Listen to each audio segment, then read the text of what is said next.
My name is Gerald Myers. I'm 82 years old, and until recently I lived alone in the same old house in Windham County, Vermont, where I was born and raised. The house has changed little in the past 60 years.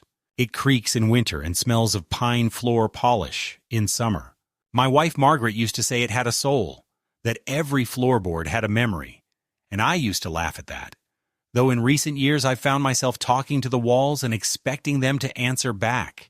She passed away 3 years ago in her sleep, a quiet death that followed 6 months of chemo, hair loss, and her steady transformation from the vibrant, no-nonsense nurse she once was into a husk of herself. I held her hand the night she died and said nothing, because after 49 years of marriage, there was nothing left to say that hadn't already been lived. Since then, the house has grown quieter in a way that felt different than mere absence. It became hushed, as if it were watching me, waiting. Mornings were the hardest. Margaret always got up first, brewed the coffee, fried eggs exactly the way I liked them.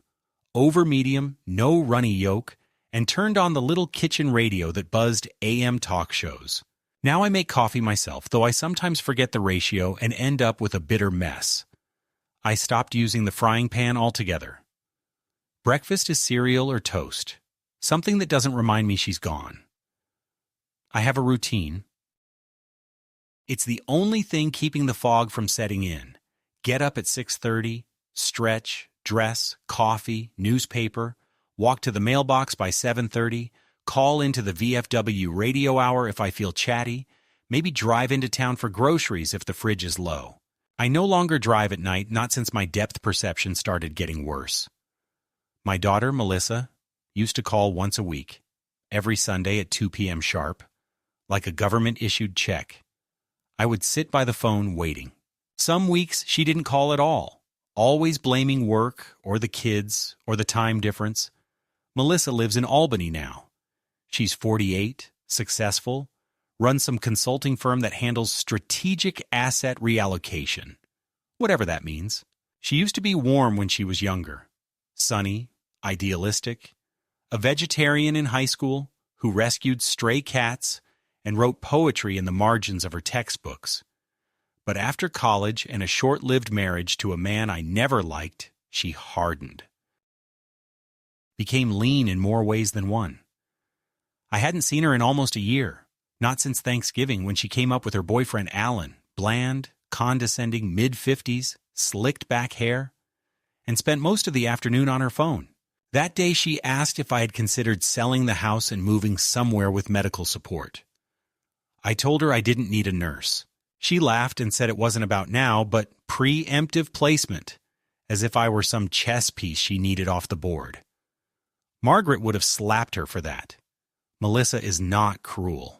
She's practical. And practicality, I've come to learn, can be its own kind of cruelty. I do not have many friends left.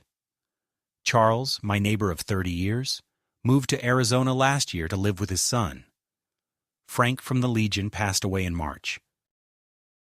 Our Thursday poker games dissolved after that. I talk more to my mailman than to my family.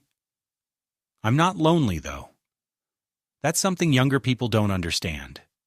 Loneliness implies longing. I don't long for anything. I've had my life, my love, my work. I was a high school history teacher for 41 years, taught everything from the American Revolution to the Cold War. I used to wear a tweed jacket and slam the chalk down on the blackboard for effect. The kids called me General Myers behind my back. I took pride in that. What I hadn't expected was how fragile the social fabric becomes after retirement. You stop being useful, and people stop seeing you. You become the old man who used to teach, who walks stiffly to the diner every Tuesday and orders the same damn sandwich. I still mow my lawn myself, slowly and with long rests, but it gets done. There's dignity in persistence, even if no one notices. Melissa once offered to send a landscaper. I said no. She thought I was being proud. She didn't understand that I was being alive. I received fewer and fewer holiday cards over the years.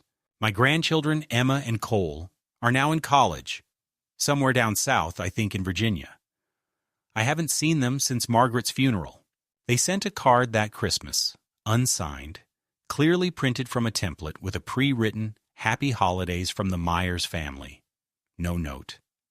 No photo. I told myself not to be hurt, that this is the way of the world now. Fast, digital, shallow. I keep that card anyway, on the fridge, held by a red apple magnet. Sometimes I wake in the middle of the night and forget that Margaret is gone. I reach out and feel the cold side of the bed and remember all over again. The weight of that remembering is heavier than grief itself, and yet I endure. That's what old men do.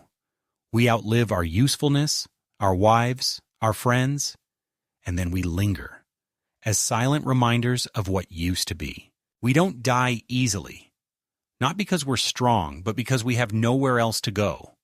We persist out of habit. The idea that someone might one day forget I existed haunts me more than death. Margaret used to say, "You'll be remembered, Gerald. You taught generations." But memory is fickle. My name has already been removed from the school plaque I once hung. New donors, new priorities. The past is a burden to institutions. Only people carry it. And even then, only for a while. I thought Melissa would remember. I thought, at the very least, she would keep my stories alive. But I was wrong. All of this is to say I was not prepared for what happened next. Not emotionally, not intellectually. You live a quiet life long enough, and you begin to believe that nothing shocking can reach you anymore. You begin to believe you are safe from betrayal because you have nothing left to steal. You think the worst is behind you. But I've learned, even at 82, that betrayal isn't about what's taken. It's about who takes it, and what that reveals about everything you thought was true. And so, when I opened the Sunday paper and saw my name, Gerald A. Myers, age 82, survived by his daughter Melissa Myers of Albany, NY, preceded in death by his wife Margaret, I did not feel fear, not at first. I felt confusion, then something colder, something like confirmation, as if the world had finally agreed with what Melissa had quietly believed for years, that I was already gone. The moment I saw my name in the obituary section of the Windham Gazette, everything inside me stilled. It wasn't panic, not immediately. It was a numb, sinking disbelief, like hearing your own echo and realizing it doesn't match the sound you made. The paper lay flat on my kitchen table, the same table Margaret and I had breakfast at for decades, and right there beneath a bolded headline that read, "In loving memory," was a paragraph outlining the details of a man who was, unmistakably, me. Gerald A. Myers, born July 13th, 1943, resident of Windham County. Retired school teacher, beloved husband of the late Margaret Myers, father of Melissa Myers of Albany. Recently passed peacefully at age 82 in his sleep at the Golden Pines Care Home. Services will be private. No public memorial. I read the paragraph 3 times, my heart beating louder with each pass. I wasn't just dead. I had been declared dead in a facility I had never even set foot in. I sat back in the chair, the wood creaking under me, and stared at the window where light filtered through the lace curtain Margaret had sewn herself. Outside, everything looked the same. The maple tree stood tall. The birds chirped at the feeder, but something irreversible had shifted in the air. I stood up slowly and went to the drawer near the sink where I kept the phone book. An old habit, one Melissa used to mock. Flipping through, I found the number for the local funeral home listed in the notice. I dialed it with hands that didn't tremble but felt strangely detached from the rest of me. A woman answered. Her voice was soft and composed, the tone of someone trained to soothe grief-stricken callers. I asked her to confirm if Gerald Myers had been cremated at their facility. There was a pause, just a beat too long, and then she said yes, the cremation had occurred 2 days ago, at the request of the daughter. Melissa Myers? I asked. Another pause. That's correct, sir. I thanked her and hung up before my voice could betray the roar building in my chest. I needed answers.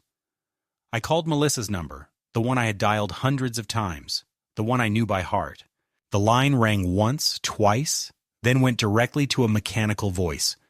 This number is no longer in service. No forwarding number, no voicemail option. Just a deadline, like I had been unplugged from her life entirely. I tried her office. A receptionist answered and informed me that Melissa was currently on extended leave. Extended, not temporary, not vacation. Leave. She didn't say why. She didn't need to. I sat for a long time in the living room after that, the Gazette still open on the table, the obituary staring up like a verdict. I traced the printed letters of my own name with my finger, as if trying to read Braille, to feel the truth under the ink. I wasn't just dead to Melissa. I had been made legally dead, declared so with documents, with a false location, with a false event. It wasn't a misunderstanding. It wasn't a clerical error. This was deliberate. This was a decision. I drove to the Golden Pines care home listed in the notice. It was an hour and a half away, nestled near the state line. The receptionist was young, perhaps early 20s, and when I introduced myself as Gerald Myers, her face drained of color. "That's not possible," she whispered. I mean, we already filed the death paperwork." I asked if I could see the file, or at least the intake documents. She looked nervously toward the office behind her and said she'd need to get the director. 10 minutes later, an older man in a navy sweater vest emerged, looking more annoyed than alarmed. I introduced myself again, calmly this time, though inside I was thrumming with restrained fury. He asked for ID. I gave him my driver's license. He looked at it, then back at me, then at the young receptionist. "We were told you had passed in our hospice wing. Signed release, death certificate, cremation order, all by next of kin. And you didn't find it odd that no one from your staff ever met me?" I asked, voice low and steady. "All arrangements were made remotely," he said, his discomfort now visible. "Everything was prepaid. We assumed the daughter was handling it to minimize distress." I asked who signed the documents. He showed me a photocopy. The signature said Gerald A. Myers. The handwriting was not mine. I could see that in a second. It was slanted and rounded. Nothing like the precise, left-leaning script I had developed from decades of writing on chalkboards. I pointed at it. "That's forgery," I said. He paled. We had no reason to doubt. She sent ID copies, a medical report from a clinic. Everything looked authentic. "Which clinic?" I asked. He told me the name. It was in Albany. I left without another word, drove back in silence, my knuckles white on the steering wheel. When I got home, I locked the door for the first time in months and sat in my armchair with the Gazette on my lap, as if rereading my own obituary might make sense of it. But it didn't. Nothing did. Someone had faked my death. Someone who had access to my personal information. Someone who had power of attorney, or claimed to. Someone who stood to benefit. The next morning, I went to my bank. I sat down with Eleanor, the branch manager who had known me for 20 years. When I told her what had happened, she looked at me like I was recounting a ghost story. "You're supposed to be dead," she said quietly, scrolling through her screen. "Your account was closed 3 days ago, transferred to a beneficiary account in Melissa's name." "I didn't authorize that," I said. She nodded. "It was authorized with a certified death certificate. I'm so sorry, Gerald." My hands were shaking now, not from fear, but from rage. I asked if I could see the certificate. She printed a copy. I held it in my hands, studied the embossed seal, the signature from some doctor I'd never heard of, from a clinic I'd never visited. Date of death, 4 days ago. Cause, cardiac arrest during sleep. Place, Golden Pines, care home. It was airtight, perfectly arranged, and utterly false. I looked at Eleanor, who still couldn't believe what she was seeing. I need to file a fraud report, I said, and I need you to block any and all access Melissa has to any of my accounts. She nodded, immediately. And I'll flag your name with the state identity system. You'll need to go to the town clerk to reinstate your legal status. Right now on paper you're deceased. Deceased. It kept echoing in my head. Deceased. Obsolete. Voiceless. By the end of the day, I had visited 3 offices, filed a formal police report, contacted a lawyer, and stood in line at the DMV to get a reissued ID. Every clerk gave me the same look, half curiosity, half disbelief. One woman even asked if this was some kind of prank. I had to point to the Gazette in my hand and say, "Would you joke about this?" She fell silent. But perhaps the most surreal moment came late that night, when I turned on my laptop and typed my own name into a search engine. The first result was my obituary. The second was an event listing. In loving memory of Gerald Myers, a celebration of life. Hosted in Albany, hosted by Melissa Myers. Open bar, catering by a well-known local chef. Dress code, semi-formal. Date, next Saturday. It was not just an obituary. It was a celebration, a party. My death was being turned into a social event, a networking opportunity, and I had not even been invited. That night, I didn't sleep. I couldn't. I sat in my study, the smallest room in the house, where the air always carried a faint scent of paper and varnished wood, and I stared at the screen until my eyes stung. Every few minutes, I refreshed the page where the celebration of life for Gerald Myers was advertised. The event description hadn't changed. It still read like a promotional brochure for a wedding reception. Join us as we honor the remarkable life of educator and father, Gerald A. Myers. Cocktails at 6, remembrances at 7. Dinner served at 8. There were even RSVP links, which suggested it would be a sizable gathering, not some private affair among grief-stricken loved ones. No, this was something else entirely, an orchestrated, curated production. A performance of mourning without the inconvenience of an actual death.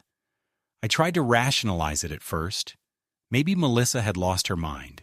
Maybe there had been some catastrophic misunderstanding, or perhaps this was some symbolic event, an emotional closure for her, a way to process our strained relationship through pageantry. But every time I entertained that idea, it collapsed under the weight of hard facts. The fake death certificate, the bank transfers, the cremation papers from a funeral home that had never seen a body, all of it pointed to careful, legalistic intent. This was fraud, and not the clumsy kind. It had been coordinated with surgical precision. Someone had planned this. Melissa had planned this. What troubled me most wasn't the fraud itself, though that was heinous enough. What truly chilled me was that she had done it believing, with apparent confidence, that I would not discover it, that I would be too senile, too housebound, too isolated to notice or to fight back, that I wouldn't matter, that I was already irrelevant, and perhaps, in her mind, already gone. She had counted on my inertia, counted on the world's indifference to the forgotten lives of the elderly. By morning, the disbelief had burned away and left only resolve. I showered, shaved, and dressed carefully, not out of vanity, but because I wanted to see myself as something more than a name on a certificate. I was not a memory. Not yet. I put on my old Navy blazer, the one with the elbow patches Margaret used to tease me about, and I walked into town to see my attorney, Edwin Marks. He'd handled my will years ago, and Margaret's estate after her death. He was older now, heavier, with shaky hands but still sharp. When I walked into his office and said, "According to the state, I'm dead," he blinked twice, then gestured to the chair across from him and said, "Well, that's a hell of a way to start a meeting." We went over the documents I had printed. The Gazette, obituary, the death certificate, the event flyer, the bank statements. Edwin grew paler with each page. He read everything slowly, twice, as if trying to find a trick in the wording that would make this all disappear. But there was no trick. There was only intent. When he finally looked up, his voice was quiet, but steady. "She's committed felony-level fraud," he said. "If we report this, she could be facing prison time. And if you want, Gerald, I'll make sure that happens." I nodded slowly, but something in my gut twisted at the thought. Prison? For my daughter?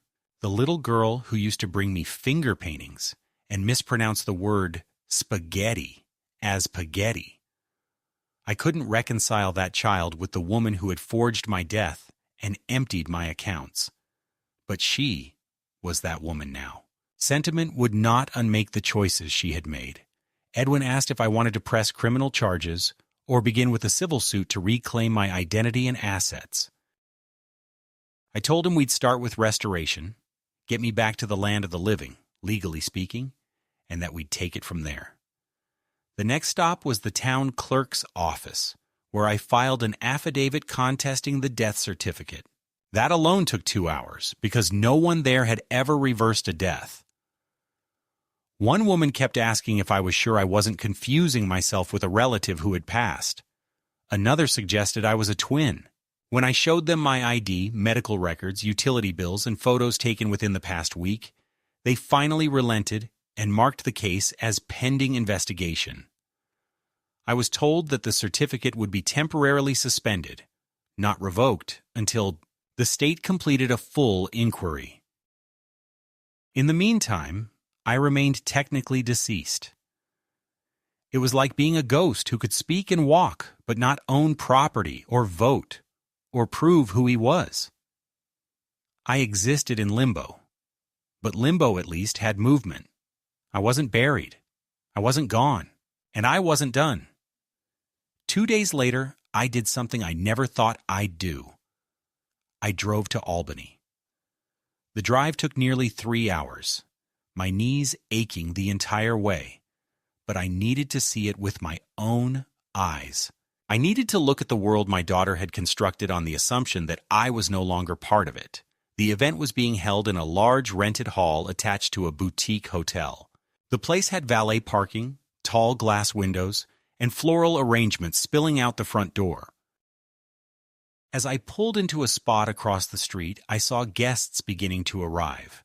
Well-dressed men and women, all smiles and small talk, hugging each other and posing for photos in front of a printed banner that said, in elegant cursive, "In loving memory of Gerald Myers." I stayed in the car for a long time watching them. It wasn't grief I saw, it was performance. People greeting Melissa with sympathetic embraces, then laughing about work, passing drinks, and asking which table they'd been assigned. It was a networking gala masquerading as a funeral. And in the middle of it all, there she was, my daughter. Melissa, dressed in a charcoal gray cocktail dress with pearls, her hair pulled into a tight bun, receiving condolences with a practiced solemnity that vanished the moment the guest turned away. I waited until the crowd thickened, and then I stepped out of the car. The doorman barely glanced at me.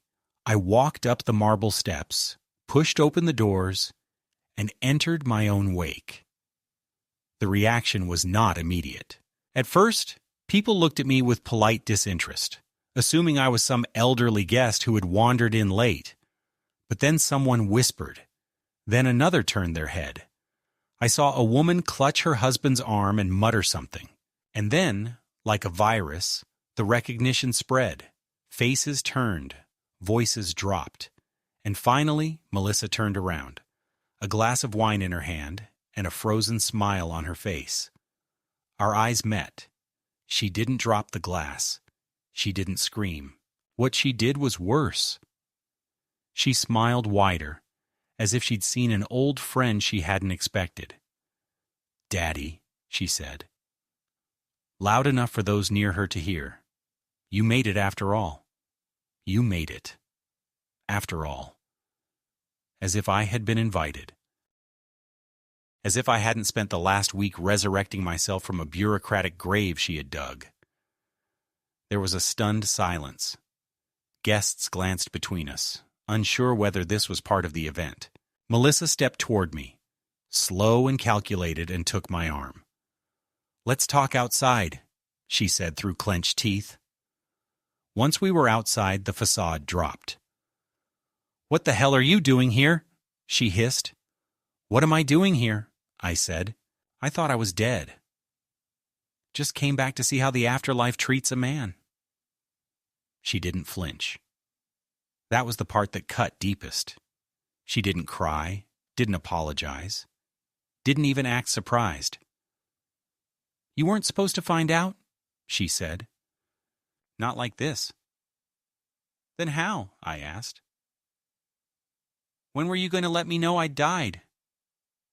She looked away. "I needed the money," she said finally. "The house, the accounts.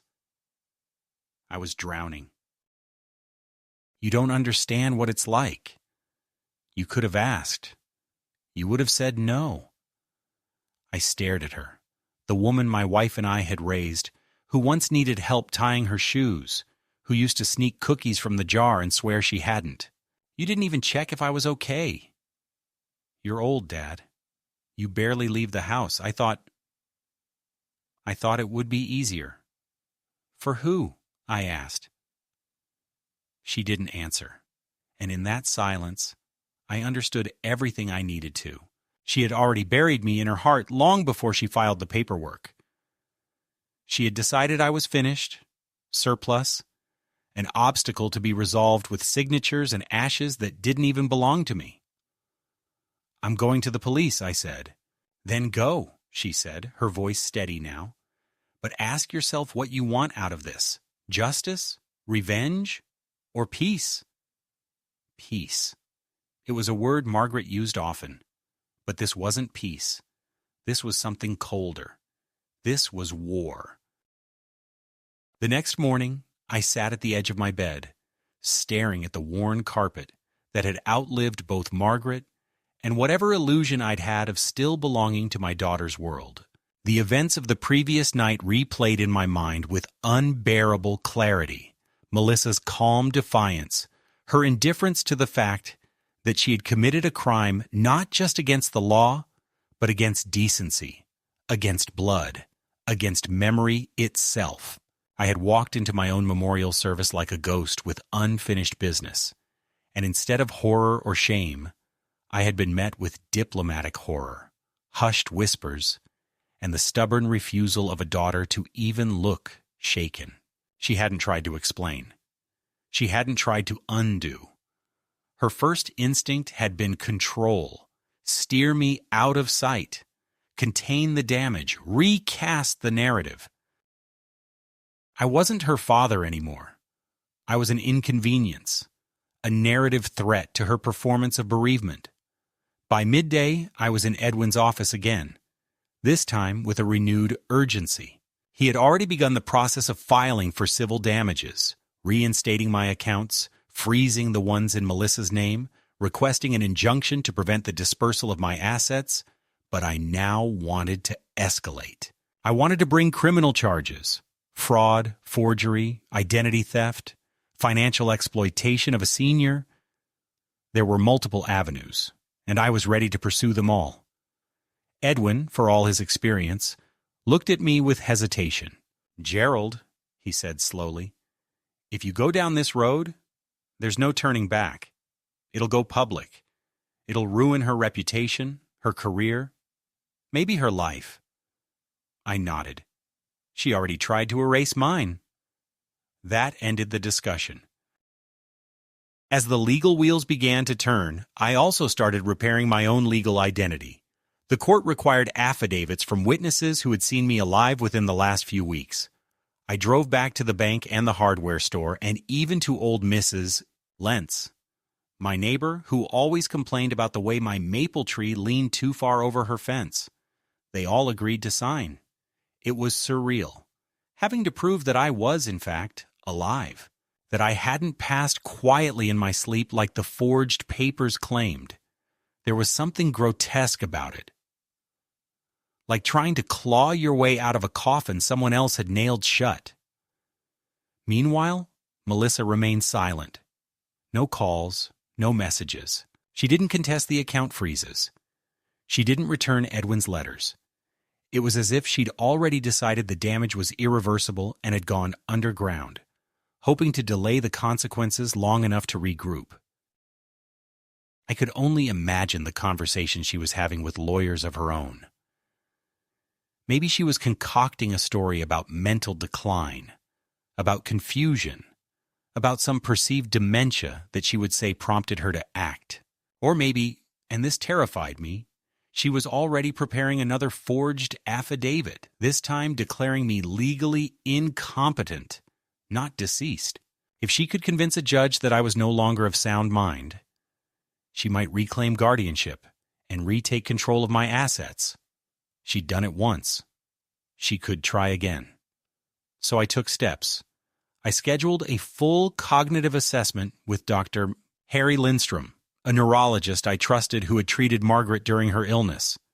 After a battery of tests, he shook my hand and said, "You're sharper than half my staff."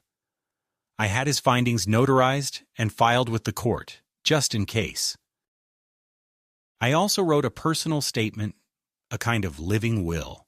Not about my belongings, but about my memories. I wanted it on record that I remembered everything. My wedding day, the birth of Melissa, the smell of Margaret's hair after a rainstorm. I remembered the history I had taught, the decades I had lived, the names of students who had passed through my classroom. I remembered my life, and I wasn't going to let anyone rewrite the ending. Then, just as I had begun to settle into the rhythm of legal procedures and paperwork, the twist came. One afternoon, as I returned from the courthouse, I found an envelope taped to my front door. No return address. Inside was a single page, a printout of what looked like an email thread. The names had been redacted, but the message was unmistakably from Melissa. The subject line, "Need to finalize Dad's will." The body of the message made my skin crawl. I can get his signature. He still leaves his checkbook on the hallway table. I'll take a photo of it, match the pen. We'll backdate to February 12th. I want the language clean. Everything to me, no public notice. If anyone asks, I'll say he insisted on privacy. He's been forgetful lately. No one will question it. Below that, another message. Understood. But this crosses the line. Are you sure he won't notice? Melissa's reply. He won't. I've been planting the seed. Took the batteries out of his smoke detector last week and told him it was his memory. Switched the meds in his bathroom. If he ever ends up in a clinic, this email never existed. I stared at the page until my vision blurred. My hands trembled, not with fear, but with something deeper, colder, older. Betrayal was not just a theft. It was desecration. It was the hollowing out of a bond once sacred. I hadn't just been declared dead. I had been hunted, prepared, softened for the kill. My own daughter had treated me like prey. She had manipulated my routines, tampered with my medications, rehearsed my confusion for an audience of future witnesses, and it had worked. For a while, it had worked. I took the letter to Edwin. His jaw tightened as he read it. "This is nuclear," he said. "If we can trace the sender, this becomes irrefutable evidence of premeditated elder abuse and attempted fraud." "But who sent it?" I asked. "It wasn't Melissa. Someone wanted me to see this." It didn't take long to find out. A week later, we received a confidential statement from a woman named Carla Mendel. She had worked for Melissa's company as an assistant and had been asked to clean up files before Melissa's temporary leave. In doing so, she had come across the thread and, realizing its gravity, printed it before it could be deleted. "I couldn't stay quiet," she wrote. "My grandfather was taken advantage of in a similar way. I couldn't let her get away with it." It was the turning point. The court now had cause not only to reinstate me, but to investigate Melissa for criminal elder abuse, fraud, and conspiracy. The judge issued a protective order preventing her from contacting me directly. And just like that, the woman who had planned a party for my memory became the subject of a criminal probe that would define her legacy far more than any eulogy ever could. But I didn't feel vindicated. Not yet. The investigation moved faster than I anticipated. Perhaps it was the email printout. Perhaps it was the notarized testimony from Carla Mendel, the former assistant who had dared to send me the message Melissa had wanted erased. Or perhaps it was because what Melissa had done was too ugly even for a bureaucratic system accustomed to gray morality. Either way, within weeks of filing the affidavit, a grand jury was convened, and the state attorney began assembling a formal case against her. I received the news sitting alone in the kitchen, the same chair I had collapsed into the day I read my own obituary. But this time, I didn't feel stunned. I felt the weight of something terrible shifting into motion. Not justice yet, but inertia, as if the world was finally catching up to what I already knew, that my daughter hadn't simply tried to cheat me out of a bank account, or even a house. She had tried to erase my final years of personhood, convert my dignity into liquidity, my memory into a eulogy she could deliver while sipping wine in a cocktail dress. She had tried to kill the part of me that still wanted to live. It wasn't long before things began unraveling for her. Her firm placed her on indefinite leave, then released a formal statement distancing themselves from her personal conduct. An anonymous source leaked the fact that she had used her company's office resources to draft and print forged legal documents, an act that, though minor compared to the rest, confirmed just how deeply entwined her deception was with her daily life. What shocked me wasn't just the scope of her betrayal, it was the precision.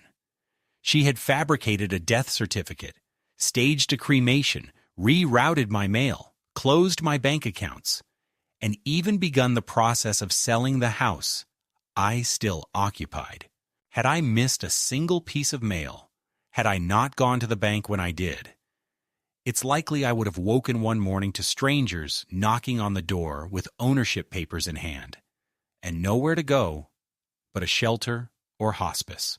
What became clearer during the investigation was that Melissa hadn't acted alone. The doctor who had signed the false certificate, Dr. Leora Jennings, was a college friend of hers, working at a private practice in Albany that catered to discreet clientele. Jennings initially claimed that she had been misled, that she thought she was helping expedite paperwork for a dying man with no next of kin. But when investigators cross-checked their emails, they found a chain of messages in which Melissa explicitly coached her on the narrative. He's got early dementia, lives alone, barely leaves the house, no family nearby, you won't need to meet him. Just say he passed in sleep, we'll handle the rest. That alone could have earned her a felony charge, but it got worse. One of the investigators from the state's Elder Protection Unit contacted me directly with a request. Could they search my house for evidence of tampering, medications, documents, anything that would support the theory that Melissa had been actively destabilizing my mental state in the months before she declared me dead? I agreed. What they found chilled me. 2 bottles of my old heart medication, switched with over-the-counter calcium pills, a bottle of magnesium labeled as a beta blocker, prescriptions I didn't remember filling, dates I didn't recognize, dosages that were dangerously high or pointlessly low. It explained the confusion I'd been feeling earlier that year, the fatigue, the brain fog, the sense that something in my body was off-kilter but invisible. I had blamed aging. I had blamed grief. I had never thought to blame my daughter. They bagged the items, took photographs, and filed them into evidence. The turning point came when I was approached by a journalist from the Albany Ledger, a thin, soft-spoken woman named Fiona Ash, who had heard whispers of the case from someone on the court staff. She asked if I would speak to her, off the record at first, to tell my side. I was reluctant. I didn't want this to be some sordid spectacle. But after a night of pacing, I realized Melissa had already made a spectacle out of my absence. It was time I made a statement with my presence. I met with Fiona at a coffee shop 2 towns over, where I told her the entire story, from the moment I saw my name in the paper to the confrontation at the memorial party. I expected her to interrupt, to take notes furiously, to insert skepticism. She didn't. She listened, pen in hand, saying almost nothing until I was done. When I finished, she folded her notebook and said, "You're not just a victim, Mr. Myers. You're a survivor, and people need to hear that." Her article came out a week later, front page, with a black and white photo of me, standing in front of my house, arms crossed, the Gazette obituary folded in one hand. The headline read, "Dead Man Talking, How Gerald Myers Exposed a Family Fraud from the Grave." It was concise, sharp, respectful, and devastating. The article went viral locally, then spread to regional papers and online forums that tracked elder abuse and legal manipulation. I began receiving letters, dozens at first, then hundreds, from strangers, some in their 50s and 60s who feared their children would one day turn on them, others from caregivers who had witnessed similar schemes but hadn't known what to do, and some from people like me, men and women in their 70s and 80s, alone, forgotten, seen as burdens to be managed or removed. They wrote to say thank you. They wrote to say, "You're not alone." But not all the letters were supportive. A handful were anonymous, typed, filled with vitriol. One accused me of lying to get attention, of framing an innocent woman. Another said I had probably abused Melissa in secret, that maybe I deserved it. Those letters I burned. Not because they wounded me, but because I refused to give them shelf space beside the words of those who saw the truth. Still, they reminded me that even truth carries a cost. There would always be people willing to defend the abuser if she wore the right clothes and used the right tone. The preliminary hearing was set for early spring. Melissa did not appear in person. Her lawyers entered a plea of not guilty and requested dismissal of several charges on procedural grounds. The judge denied all motions. The prosecution submitted witness lists, including Carla Mendel, the funeral director who had accepted the fake documents, Dr. Jennings, and myself. Edwin advised me to be ready for public testimony, possibly a full jury trial. I asked if I could make a statement to the court, even if I wasn't called to the stand formally. He said yes, but cautioned me. Once you speak, you can't unspeak it. I spent a week writing that statement. It wasn't long, just a few pages, but every sentence was carved, not written, carved from marrow, carved from silence. I talked about what it means to be a father, about watching your child grow up with hope in her eyes and then seeing that hope curdle into calculation. I talked about trust, about the soft erosion that happens when someone close to you stops seeing you as human and starts seeing you as an obstacle. I talked about the thousands of elderly people who die each year in this country, not from illness, but from neglect, from erasure, from quiet betrayals that never make headlines. I ended by saying, if my name has become a cautionary tale, then so be it. But I won't be quiet. I won't go back to the grave you tried to put me in. The judge accepted the statement into the record. The courtroom was cold the day it was read aloud. Melissa sat there for once with no mask, no deflection, just pale, rigid silence. She didn't look at me, not once, and I didn't look away. The day of the trial was colder than the calendar suggested it should be, and the wind had that thin, sharp quality that seems to slice through even the warmest coat. I wore my best clothes, the same navy blazer with Margaret's favorite silver tie, a tie she used to call my honest man ribbon, a phrase she invented during our 3rd year of marriage when we were still young and played at being grown-ups. I arrived at the courthouse an hour early, not because I needed the time, but because I couldn't bear the thought of being late to my own reckoning. There was something ceremonial about it all. Walking up those stone steps, past the officers at the door, past the strangers whispering in corners about the old man who had risen from the dead to testify against his daughter. I felt their glances but didn't return them. I had no room for shame left. Melissa had already taken it, repurposed it, twisted it into a mask she wore in public with elegance and ease. All I had left was truth, and I would not dress it in politeness. Inside, the courtroom was filled, but hushed. A small group of reporters sat clustered near the back, notebooks ready. Carla Mendel sat in the 3rd row, pale but firm, a silent shield to the story she had helped reveal. Edwin stood at my side as we watched Melissa enter. She wore a black suit, hair down, makeup subdued, but the illusion of grief no longer suited her. She looked more like a woman on the edge of being found out, posture rigid, mouth set like a hinge about to snap. She avoided my gaze as if I were radioactive. And maybe I was. Maybe the truth, when spoken aloud, carries a kind of radiation too dangerous for those who tried to bury it. The prosecution laid out its case with a cold elegance that mirrored Melissa's original fraud. Emails, bank records, medication swaps, forged signatures, falsified medical reports, the pre-written obituary, the cremation receipt for a body that wasn't mine.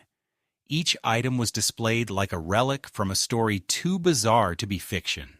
And then came the final piece, the printout of her message planning my death, her casual acknowledgement of how easily she could orchestrate the dismantling of a life while smiling through brunch meetings and client pitches.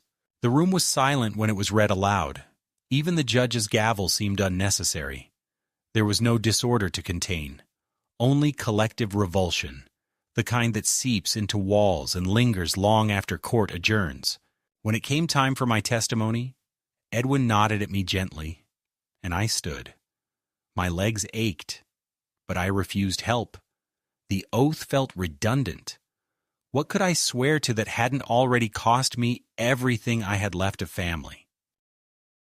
But I raised my hand anyway, and when I sat in the witness box, I looked not at the jury, not at the attorneys, but directly at Melissa.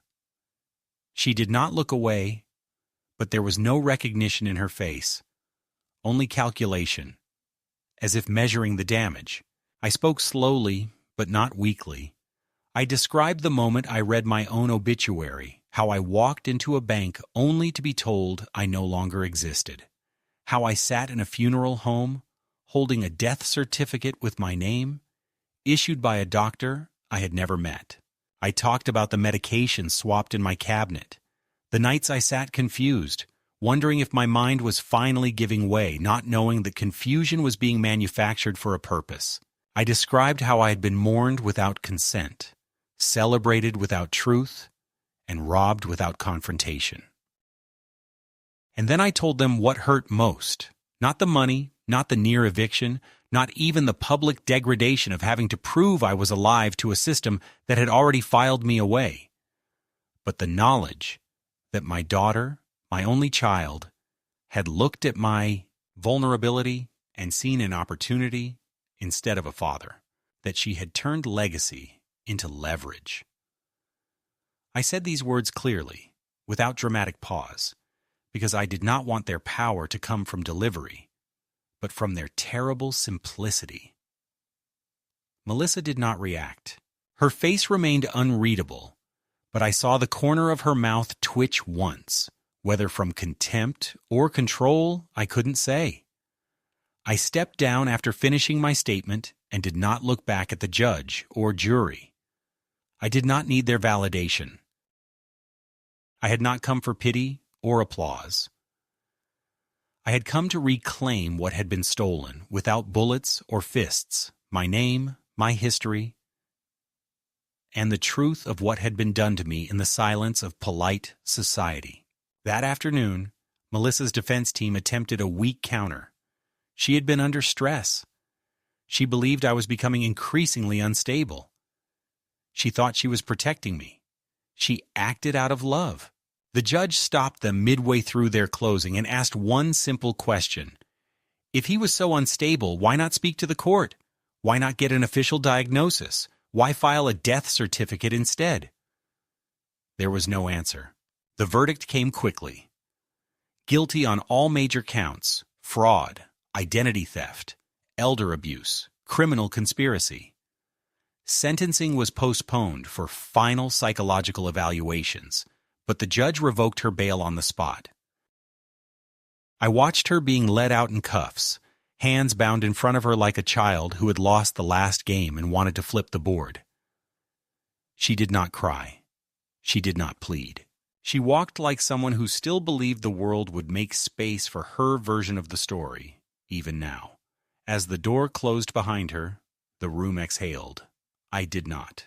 I stood quietly holding my hat in both hands and waited for the silence to settle. It did. Slowly, like dust after a demolition. Only then did I turn and walk out, past reporters, past curious eyes, past a world that was beginning to remember me, not as the man who had once taught their children, but as the man who had lived to tell the truth when no one expected him to. After the trial, I returned to my house, not as a man reclaimed, but as a man emptied. There was no applause waiting for me, no warm welcome from neighbors with casseroles, no grand exhale of relief. There was only silence. The same silence that had filled the rooms for years, only now it carried a different weight. Not absence, but aftermath. I moved through the house slowly that first night, turning on lamps one by one as if to convince myself that light still had meaning. The couch, the teacups, the framed photos on the mantel, all of it unchanged. And yet, everything was different. Melissa had not just tried to steal from me. She had tried to rewrite the meaning of this place, my home, my life. She had tried to file me away like a folder in a drawer she no longer needed to open. But the folder had resisted. For weeks after the sentencing, I received calls from people I hadn't heard from in years. Former students, now in their 60s, wrote me letters. One even drove 4 hours just to shake my hand and say, "You were right about Nixon, by the way." A small newspaper from another state asked to reprint the Ledger story. I declined. Not because I was ashamed of it, but because I didn't want the pain turned into content. What had happened wasn't a story. It was a wound that was still closing. Melissa was sentenced to a 5-year suspended sentence with 2 years of house arrest, 5 years of probation, and full restitution. She avoided prison by pleading guilty, offering a formal apology in court, a dry, perfunctory statement written by her attorneys, which the judge accepted but did not commend. I didn't attend the sentencing. I knew she wouldn't say anything that wasn't calculated, and I had no desire to see her reduced to a spectacle in orange. Instead, I stayed home and listened to Margaret's old records, letting the sound of Ella Fitzgerald fill the corners of the house like a balm. The court ordered her to return every dollar, including the funds used to pay for the fraudulent cremation. I watched as the legal system did its quiet arithmetic, subtract, restore, reassign. But what could not be calculated was the trust that had been dissolved, the bond that had been cauterized beyond repair. Melissa sent me one handwritten letter during her probation. It arrived in a thick envelope, folded precisely.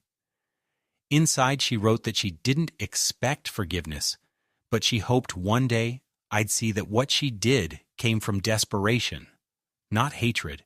She wrote that she had been drowning in debts, that her business was failing, that she saw the inheritance not as theft, but as a rescue. She wrote that she still loved me, in her own way. I read the letter once. Then I placed it in the fireplace and lit a match. I don't know what became of her after that. I didn't follow her case, didn't check her LinkedIn, didn't ask Edwin to keep me informed. I let her go, not with vengeance, but with finality. She had made her choice, and I had made mine. Some doors, once closed, are not meant to open again. In the spring, I sold the house. Not because I couldn't bear to live in it anymore, but because I wanted to choose a new ending for myself. I moved to a smaller place near Lake Willoughby, where the air is clear and the days are quiet. I planted a small vegetable garden. I started journaling again. I even adopted a dog, a mutt named Rufus, with crooked teeth and a limp, who follows me from room to room like I'm the last good thing he's ever known. We take walks every morning. Sometimes we pass couples my age, sometimes young families. They don't know who I am. And I like it that way. A month ago, I received a letter in a handwriting I didn't recognize.